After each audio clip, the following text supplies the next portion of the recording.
For this lab, what you're going to start to explore is the relationship between how we wire resistors when they're in a series circuit versus how we wire them in a parallel circuit. Okay, the first thing that you're being asked to do in the lab is to measure the value of each individual resistors.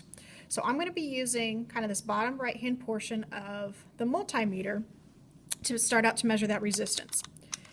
Okay, when I go to the different settings, remember all of these values are basically where the meter is going to max out at. So if I'm at this setting that I'm at now, that means it can measure a resistance value of 200, but nothing more. So for example, if I try to measure the resistance value for the resistor I've got on the board now, it doesn't want to do it. Okay, it's trying, but the value is just too high. If I click up one level, I'm on the 2000 ohm range now. So now if I go to measure resistance, I'm getting a value of basically 0.327, which means 327 ohms. So start out and find the value of each of your three resistors and record those. Then what I want to do is I want to line up these resistors so that they are in a series circuit. When I have my resistors in a series, basically all that means is that I've got a complete line. So notice how that circuit would match up with what you've got on the document. So all three resistors are just in a row. When I go to measure the resistance values, what I'm trying to do is I'm going to measure across the first two resistors to see what value I get when they're added together, and then 2 and 3, and then 1, 2, 3. So to start out, one lead goes on the left, and one lead goes on the right of whatever value I want to measure. So if I did this one, I would get 0.653, but remember I'm in kiloohms, so it'd be 653. Now it jumped to 654. If I want to measure 2 and 3, I'm moving my leads, and then if I want all three, I move my leads this way. Okay, I want you to hit pause on the video, okay, and now collect your data.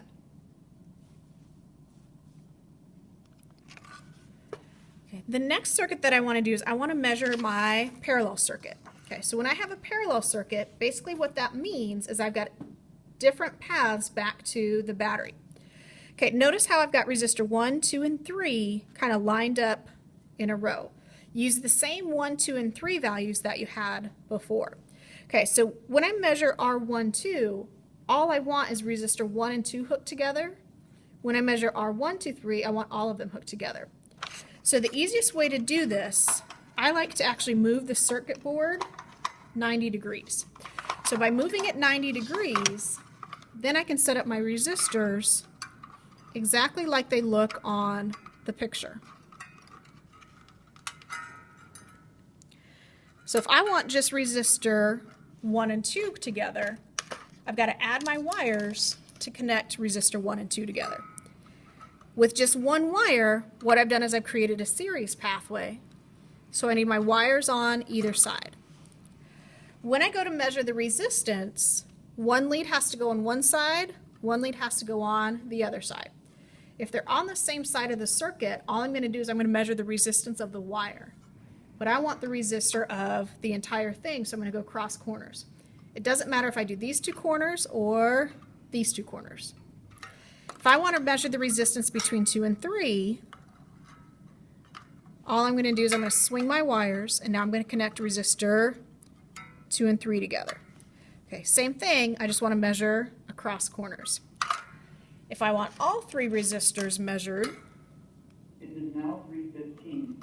If you are not in a supervised location with a club or team, you must vacate. Add in your extra wires and then go across the entire circuit.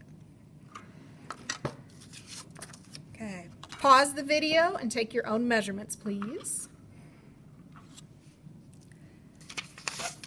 For the last one, I want to do a combination circuit. So notice how I've got the combination. I've got one resistor that's in series with this parallel part.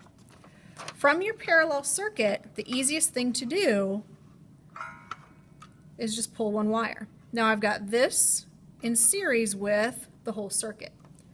If I want to measure the resistance of just resistor 1, I'm just going across the resistor. If I want my parallel part, I'm going across the parallel part. Now for this one, I've got to go where I start versus where I end. Okay, so this would give me the whole thing. Notice if I move the black, all I'm getting is the value of this resistor, this wire, and this wire. So it does make a difference that I put this on the opposite side. Okay, you should have all the information you need to finish out the lab. The only difference between our 1, 2, and 3 and our A, B, and C is A, B, and C are going to be 3 values that have a different resistance value.